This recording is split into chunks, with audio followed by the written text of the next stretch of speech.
Okay, there we go. So I'm having a little bit of lag here. Some of the icons that when when you start speaking in this software shows the little mic is sort of showing up for me. So I think I'm good. Kathy, can you hear me? Yep, I can hear you just fine. Okay. Well, it's 11:03, so why don't we get the show on the road? So this is number 5 in the Save the Data webinar series, alternate methods of data capture. So before we really get into this, I wanted to mention that Kathy is currently remote. She's doing her library visits right now, so she is not with us. But I wanted to let everyone know that if you want to see any library staff at your library, just let us know. If you look in the lower right-hand corner under the files, the Library of Michigan Statewide Services and Staff PDF that's down there lists all of our titles, our major areas of focus, our phone numbers, and our email addresses. So if you want a library visit from any of us or several of us, just request it and we'll show up. We try to do at least 10 per staff member a year, but that's a minimum. And Kathy, how many do you have on this tour? I am doing 8 over the course of this week, so I am currently, when he says I'm not here, obviously, since I'm speaking, I am with us all here digitally, but I am live from my childhood bedroom. I am going to be visiting a bunch of libraries on the east side in the suburbs around Detroit this time. Today I'm going to be visiting 2. So I'm having a lot of fun kind of going out and seeing a lot of libraries around the area where I grew up. So And currently I plan on doing several visits in the Thumb this year. I'm going to the Western Upper Peninsula. I believe I'm going to a couple of sites in the Eastern Upper Peninsula, but basically the way it works is we have a huge map of sites that haven't been visited, and we really want to make sure that we visit everybody. However, if we have visited you and you still want another visit, you have another question, we are more than happy to come out and see you. So please keep that in mind. And again, under the files box in the lower right-hand corner, I have the PDF of all statewide services and staff. So let's get the show on the road with alternate methods of data capture. So as with the last survey we did, the last webinar, please complete the surveys. This really helps us out. We want your feedback. We want to know what you want to hear, what we should be offering. Please do that survey. In fact, if you could, open a second window and copy that URL in and do this right when you're done listening to us. That'd be very, very helpful. We would really appreciate that. And this applies to the people who are watching the recording as well. It doesn't matter if you're watching this weeks later, please fill it out. We're going to be gathering this data as it comes in, and LSTA, we report it once a year, so whenever you watch this recording, it should still be live. Please do it. Yep, please. Okay, so let's get going. So Kathy has very nicely divided the types of research into 3 major categories: attitudinal, behavioral, and participatory. So we're going to start with attitudinal. And these are all modified from Useful, Usable, Desirable, the book by Aaron Schmidt and Amanda Etches. And at the end of this slideshow, I do have a link to where you can get it for free via Melcat. So it is available. Okay, let's start with attitudinal.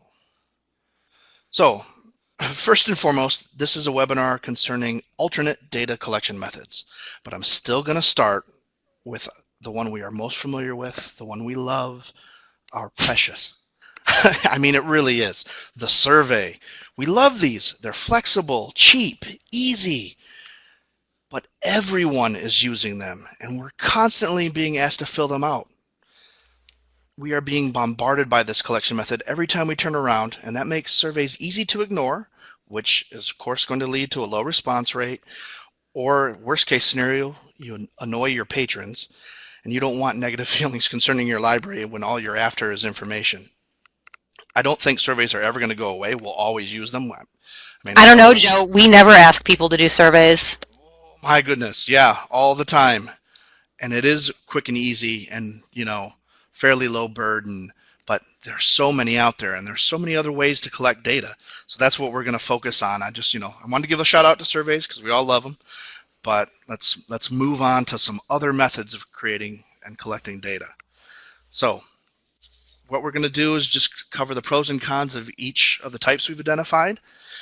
And at any time, if you have any questions, type them in the chat box. One of us will be speaking, the other one will be monitoring the chat box, and we'll switch back and forth.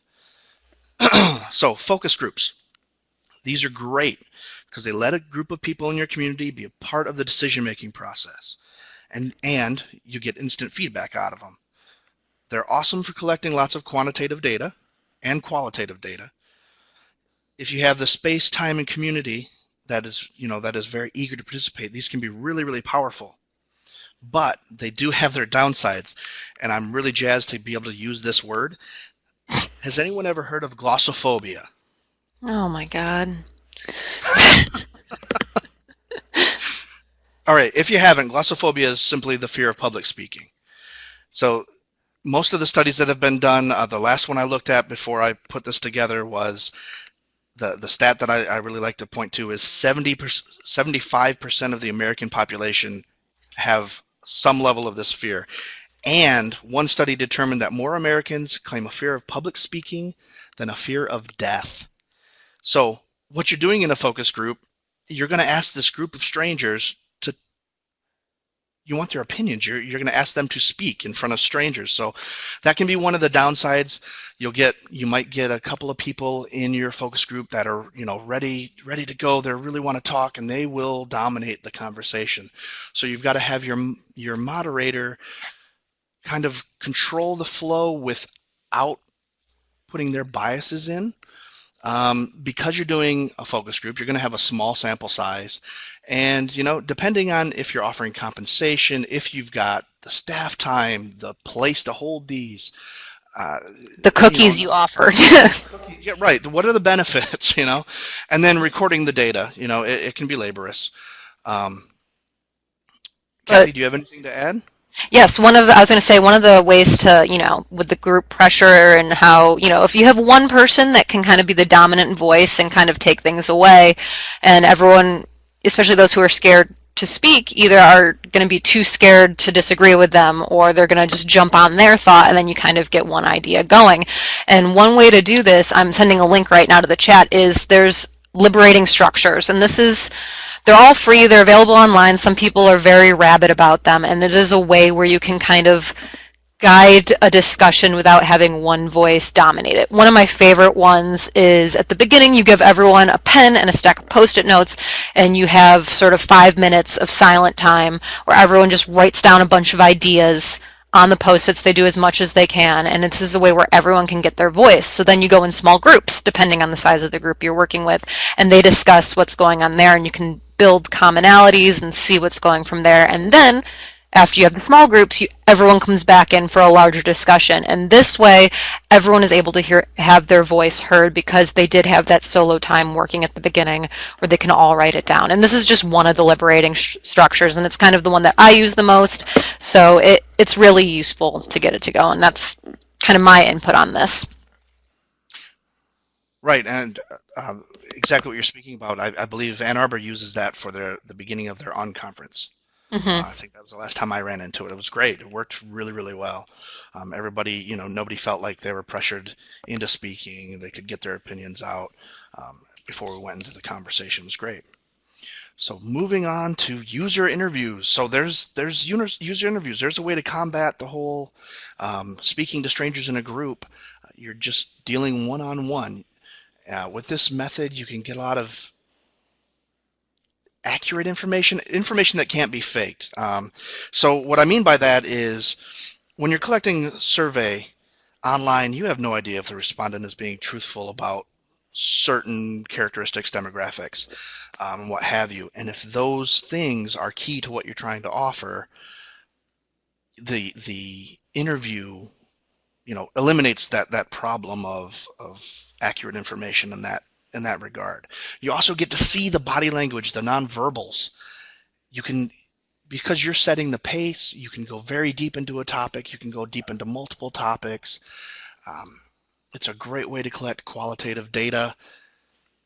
I really like the idea of the user interview, but the downside is everything is riding on the skill of the interviewer. If you're not comfortable, your respondent is not going to be comfortable. You got to make sure that you're not including your own bias into the interview. Because of the time it takes, you're going to have a small sample. And it does require a lot of staff time, both for conducting the interviews and recording the information in a usable format. Mm-hmm. And I'll say another anything to add to this one? Yep, another downside I think is it can be, depending on how you word it, it can be a little intimidating for the people you're talking to, especially if you bring it up with, would you like to do an interview with me?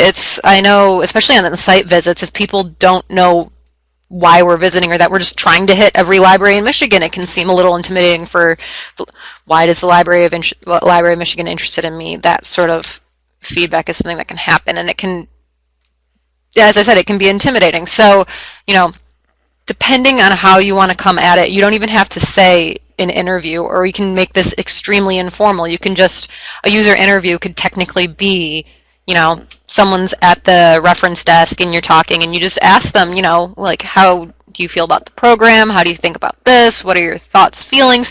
It is anecdotal, but as you add that up over time, it becomes a bigger picture of your library community. Right, conversation versus a formal interview. Mm-hmm.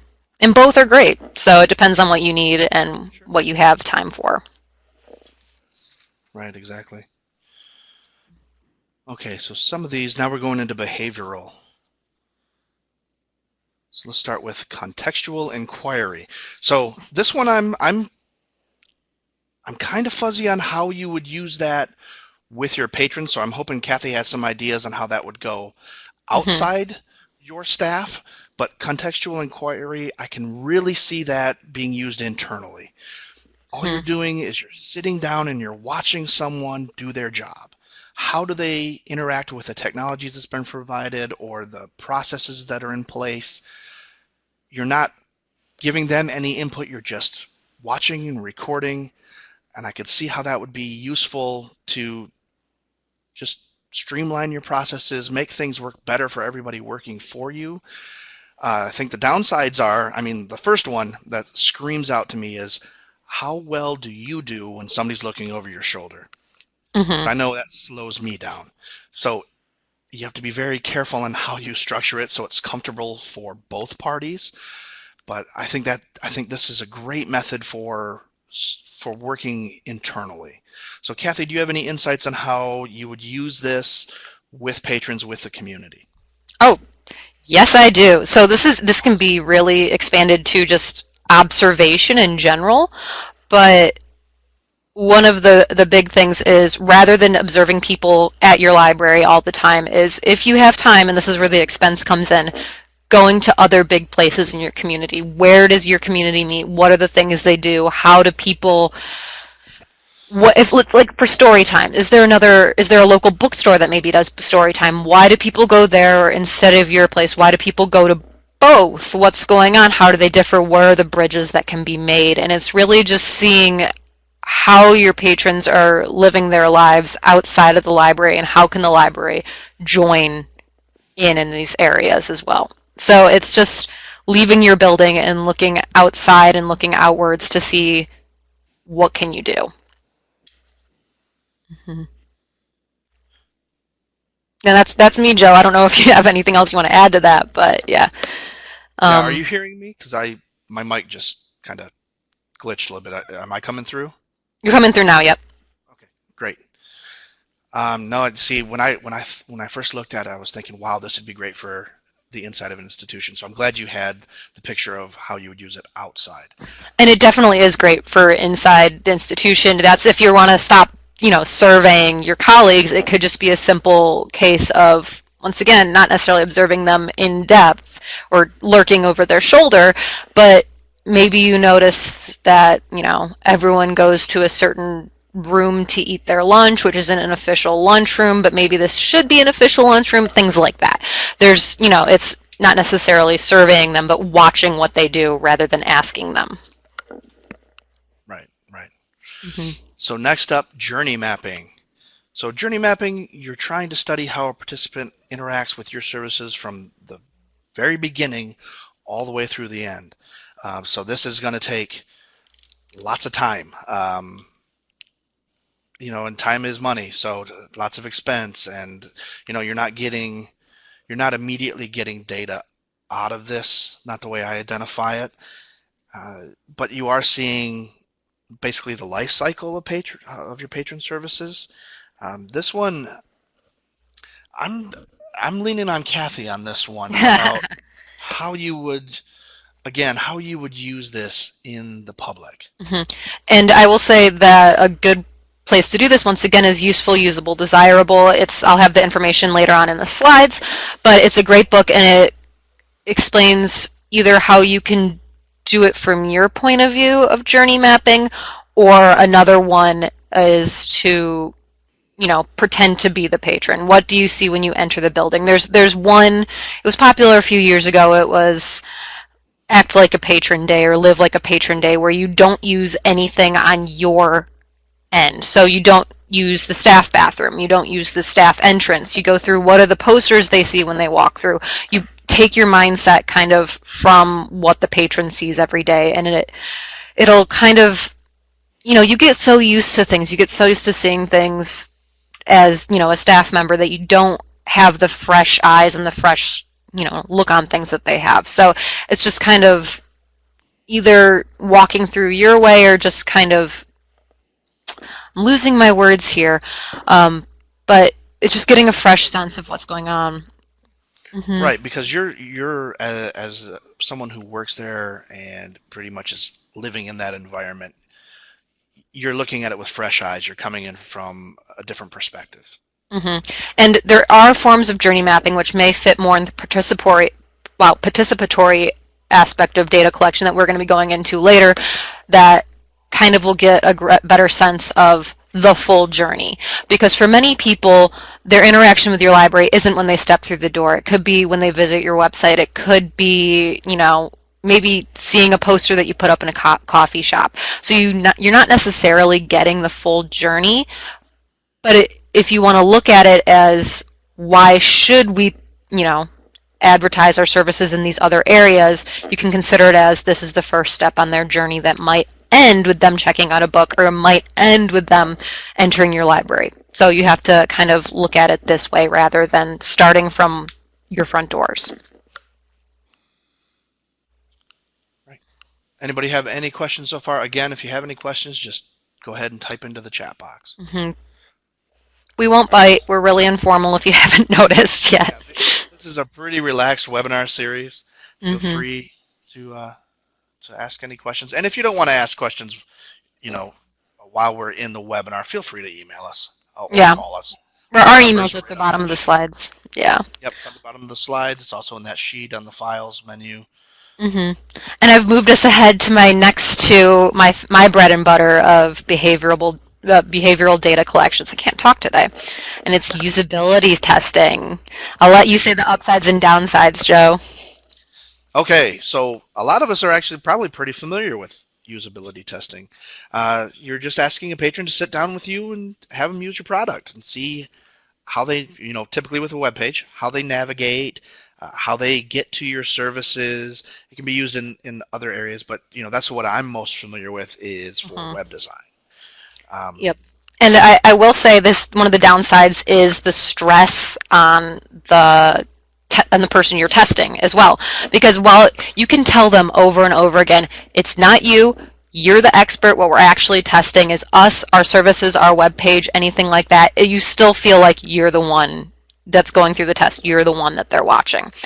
Right. But I will say, I wish I had thought to download this earlier, and I'll do this when we're talking, but I created, I used to work at the University of Michigan, and while we were there, we did wayfinding testing, because I don't know if any of you have been to the University of Michigan libraries, but they are several buildings built over, hundreds of years that have been connected together, and they are confusing and people get lost in them. So we did wayfinding usability testing, where we asked people to get to different places, locate a book, find a copier, things like that. And I created a series of testing sheets for notes for that as well with some of my colleagues there. So I'll download those and I'll add them to the files so we can have those for if you want to do similar testing. It doesn't, it's not necessarily the same thing, but can your patrons find the help desk? Can they find, where to find large print books? Things like that. Just simple everyday tasks that you have people encounter. Is it something that people can easily find in your library? It's a good way to test that, as well as can people find things on your website? Because usability testing on websites is sort of where people, where this began. Absolutely. Mm-hmm. So the 5-second test. What do you want to say about the 5-second test? The first thing that comes to mind for me, Kathy, is it's the Flash's version of usability testing. Oh yeah, it's super fast. Impression. It's whatever the user gets right when they get to your website. You have a low time commitment. It's easy data collection. There's not much of it, but again, it's only a 5-second test. You're only going to get the surface impressions. What do you think, Kathy? It is first impressions only. You're not going to get in-depth things, but you can use this once again, whether it's for physical spaces, someone walks into your library for the first time, you have them take a look, you turn them around or you block them and you say, what do you remember from my space? It's a good way of learning, oh no, what they see is this mess that's going on over here, or maybe it's a great way of seeing they see the children's section, they love the redesign, things like that. It's the same with the library website. We do this sometimes we're currently looking at redesigning the Mel website. It's going to actually go live in October, and we have bids coming out for different website and web design companies, but it's just, what do you see when you see the Mel website? No surprise, it's the Melcat search box, things like that. But maybe for your website, if it's not the search box and that's what people want is the catalog search, maybe it's something you should look at redesigning. It's kind of, really quick ways of getting just both what your users want to find and what they are finding on the website. Right, and it can definitely be a step off to a more in-depth study. So you might start with your 5-second test to learn what kind of other data collection you might have around a certain service. A stepping off point. So let's continue on. Yeah, because 5 seconds, we took way more longer than that to explain it. Participatory data collections, and there it goes. Okay, card sorting. I love card sorting. It's low pressure. Again, just like a focus group, you're giving their opinions weight on, how you're going to design a certain thing. The respondents, usually are engaged with it.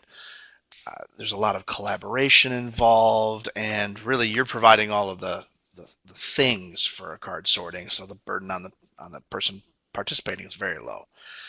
Again, groupthink. If you're doing it in a group, you could feasibly have a collection of cards, one person, they set things in the order that they like, take a snapshot of it, go on to the next person. But whenever I've done card sorting, it's always been with groups of people. Time-wise, depending on how big your sample is, there can be time issues. I don't think really that's that much of a downside with this. Getting people to participate, finding the folks that want to take part in this, but that's going to be, initial participation is going to be a downside for every method. Not to varying degrees, not necessarily huge. What do you think, Kathy? Do you have anything to add to card sorting? I'm going to say, once again, as with all of these, it can be as formal or as informal as you like. One thing that they did at Grand Valley State University is they were trying to come up with different they're doing tone checks for what they're writing and putting out for their signage and different things like that. And this is something that if you wanted to, for programs, things, whatever you would like to get an idea of which kind of wording is most appropriate or most appealing to people, you can just have several options printed out, kind of like A/B testing, and just, if people are up at the desk, they're checking something out, hey, do you have a second? Which of these do you like the best? And then, you can just have them, rather than doing a full card sort, they can just sort of choose, I like this, and like put them in the order of which they like the most, which they like the least. Helps you choose what kind of wording you use, maybe for summer reading or for, other programs you have going on. It's really, it can be really low investment in the participant, but high impact on your end by just, it's not a survey. You're not sending out a survey. It's just which do you choose right there and then. Right. And I'm a visual person, so I like this method. It's and there are some my engagement.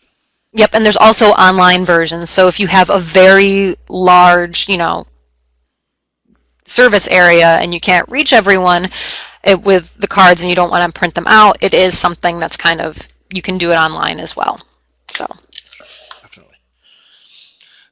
So Kathy, would you like to continue into co-design sessions? I know you've got stuff to share on this. And this is, similar to the A/B testing and things like that. It's a lot of it's similar to card sorting, where there's increased buy-in with the high participation rates. A lot of people love doing this, especially if you just have big paper, crayons, anything you want. It can be done with children, especially if they can't read yet and they can't, write. They can draw what they want. Help them redesign. What would you like to see in a new children's section? Things like that. One that I really like is, this was done at University of Cambridge, their business library by Andy Priestner. And all they did was put up markers and a big piece of paper. Sometimes they would have prompts, sometimes they wouldn't, but they'd get live feedback. So it would be things like, turn off the air conditioning, it's too cold, or turn it up, it's too hot in here, you need more comfy seating, what would you like? Someone drew a tree, they wanted more plants, things like that. And it's just kind of, what are some things that maybe, we don't all have the budgets of Cambridge, but maybe they want to just be able to have water bottles in the library. That's something that maybe your library has not allowed that for years, but maybe it's something you want to reevaluate. It's a closed container. Maybe we should be able to allow that. Things like that. It's just ways that people can give their feedback. It's really high impact, again, with a low budget, and it is something that I know a lot of people are probably flinching, thinking about the teens and what the teens would do in their area, but I hear you cackling, Joe. You probably were one of those teens that people would worry about. Probably. But if even if you keep it not necessarily right next to the youth desk, but within the sightline of it, it could be something where if maybe something troubling does come up, you can take care of it quickly. But, once again, these are undergrads. It's something that you think be kind of problematic to have around, but I know a lot of university librarians have found that it's not, you don't get as many objects drawn as you would expect. So it's something that, it's also not a lot of money. It's a piece of paper. You can tear it down. You can put a new one up. But you get some great feedback, so it's great.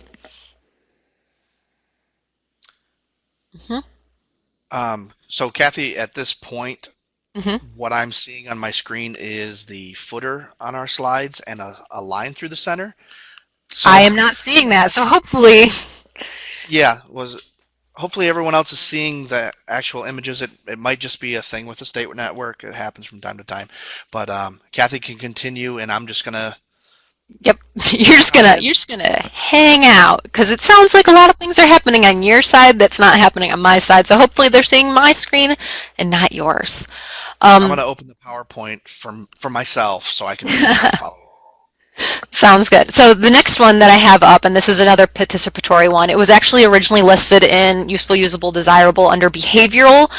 I put it under participatory instead because it's a cultural probe. And It sounds very violent and alienish, but it's not like that at all. Essentially, you're taking a very in-depth look at the life of your patron. Another way of putting it is kind of asking them to do a diary of a sort. And there's a lot of insights that might not come up in interviews. It's at the pace of the respondent, which is great, but there is a lot of burden on the patron. A lot of high investment level is needed. It's a long-term project. You're not going to get the immediate feedback that you get with things like the giant paper on the wall. But I know a lot of people think, oh, this can be, this is something that could cost a lot of money, especially the most popular cultural probes involve providing them with a notebook, a disposable camera, things like that. But one that I heard I was at UX Libs, a conference that's really great, and one of the libraries there used Tumblr to work with their teen patrons. And what they did is they created private Tumblr accounts. They made it so only the people who follow that and subscribe that Tumblr, which was the person running this at the library, and they gave these logins to the teen users. And what the teens did, because most teens these days have smartphones, it's a sign of the times, but they just had the teens go around. They gave a couple prompts. They did have I believe the only other investment that they had at the library side was they had a budget for snail mail stamps, and they would mail out prompts to the respondents at certain times, and it would just be simple things like take a picture of your favorite place to study outside, take a picture of your best friend, and often they would get pictures of dogs and things like that. So it was a lot of really fun results they got, and they were able to get this unique, deep insight of their patrons' minds just through Tumblr, and it was a great way of doing it. I was, kind of floored sitting this thinking I never thought of using Tumblr as this sort of social media aspects as outreach, which is great. So it's one of those things where I love listening to hearing what other people are doing, and I really did find, Tumblr is a great option, especially since Joe judged me for including cultural probes here. So, haha, Joe, I hope I have shown you up now. But he is muted, so we shall never know. Okay. So I did mention that there were other useful resources coming. Useful, usable, desirable. I believe last I saw 21 libraries have it available via Melcat. It's a quick read. They give you a lot of usable things. It's a very checklist type idea where you can kind of compare to how your library is doing. Is it a useful, usable, desirable space? And they are very, I guess I've already said usable, but they're easy to do. It's not some highbrow, ha ha ha, we are artsy, we are tech people. It's a very great down-to-earth book, and I really appreciate it, and I actually have a desk copy, so it's something that's great. And I'm actually going to say that the Library of Michigan has a copy now that's available in Melcat. We are currently developing a professional development collection for librarians. We have purchased many a book from the ALA collection, and they are slowly getting added into our collection. So each week there are more and more books, and I would highly recommend, if there's an ALA professional development book that you want, we've probably ordered it and added it to our collection for Melcat, so they are things that are available to be shared. So thank you again to the Institute of Museum and Library Services. Without them and their grants and their money, we wouldn't be able to provide this to you, but just keep an eye out, check books that you're interested in. I know I get the ALA catalogs. If you get the ALA catalogs, this is something you want to keep an eye out for. If you see something you like, let us know. It might be something that we're already adding to our catalog. If not, it's something we can add to the catalog in the future. And then the other useful resource I've added here is Design Thinking for Libraries. It's by IDEO. It's a design firm. They worked with the Chicago Public Libraries with grant money that the Chicago Public Libraries got, and they created this whole IDEO is famous for their design thinking. They're kind of the supreme design firm out there. They're great. They're great people. They do a lot of work with nonprofits and things like that. And they created this completely free resource called Design Thinking for Libraries. And it's different, activities you can do to get you into the mindset of designing patron-centered libraries. And I know a lot of it's a 60-page thing that you can work through. It can be kind of in-depth, but they also have a Facebook page, and I love looking at the Facebook page because it can be, just images, just quick things you can look at. And they have one that they posted a few days ago is analogous experiences, and they took a picture of how people display wine bottles at the grocery store when you're trying to figure out which wine you need to get versus which CD collection is happening at the library. So just different ways to think about how you can, put out your collection and show different things. And it's a great way. And because it's coming from Chicago Public Libraries, they do have that public library mindset coming from the very beginning, which is great to have. You have anything you'd like to add, Joe, to the useful resources? Right now I'm really fighting with the technology. Yeah, I see that you added a little thing. I hope it's not on everyone's screen, but it's on my screen. So we'll just keep going then, since you're kind of struggling today. Yeah, we're having some trouble here at the Library of Michigan. Well, you're having some trouble. Haha. We're not at the Library of Michigan. True, but I am on their network right now. So what's next? Our next one up in our lovely comedy series, where hopefully Joe will have his computers all fixed up, is finding time for qualitative data assessment. And we have thrown quite a few things at you today, and kind of the next presentation we're doing is going to be building on that. It's where can you find the time to work these into your lives? Because, other duties as assigned is the majority of the work that you're doing in the day. I've learned from many people on the trips that you don't realize how invested you will become in light bulbs until you are at a library and helping run the library. So it's things like that. And we also are going to be presenting this at the Rural Libraries Conference. So if you are going, be sure to visit our live comedy set there. But if you're not going, don't worry. We're redoing it on Friday, April 13th. If you go and you see the live comedy set and you love it and you decide you want to have an early access to the recording of when we do it again, sign up for it as well. You can find the link underneath this icon of the calendar. It should be great. As all of them, it is... Oh, I forgot to update the date. No! This is what happens. It's going to be May, I believe, 11th. I'm opening... It's going to be a Friday in May at 11 a.m. Let me pull this up as I'm killing time. May 11th. Yeah, okay, 11th. So I'm going to update this in the thing. So May 11th at 11 a.m. And then also, please fill out our survey. I know we mentioned at the beginning, we wish that we could do contextual inquiry with you guys or any of the other methods that we did here, but unfortunately, LSTA funding wants 4 survey questions answered. So as it stands, we need those answered if we want to continue getting the funding to continue doing these wonderful things. Sure, and we want to know what you want to hear next. Well, yeah, obviously. So we do care, because it's fun to do these, but it's also fun to do things that are actually useful for you guys. No one, wants to sit through a horrible 30-minute situation. So, right. But that's all we have today. So if anyone has any questions, I am going to be desperately searching my Google Drive for the, physical wayfinding sheet that I use for taking notes, and I will be sending that in the follow-up email to this. So I didn't want to get too distracted while giving the presentation to find it, but in the follow-up email with the link to the recording, I will also include, a link to the PDF for this. Thank you, Kathy.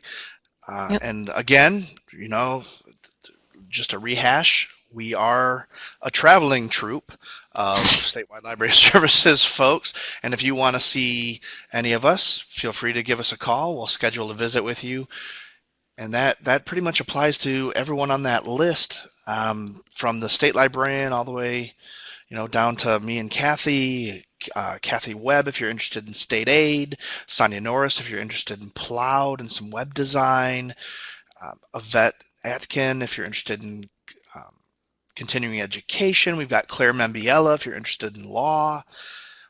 We will come see you. We have no problem with that. We just need a request, or and like I said, we do try to visit everybody. We're working on our map right now, and we're trying to get those visits in. But if we've seen you recently and you need to see someone else, we have no problem coming back out.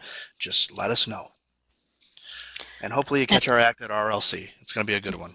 Definitely. And I did just find the usability notes template. I am slowly uploading it. It should be in the files at the bottom right now. I will still include it in the follow-up email, but it is in the files in the bottom right of the screen right now as well.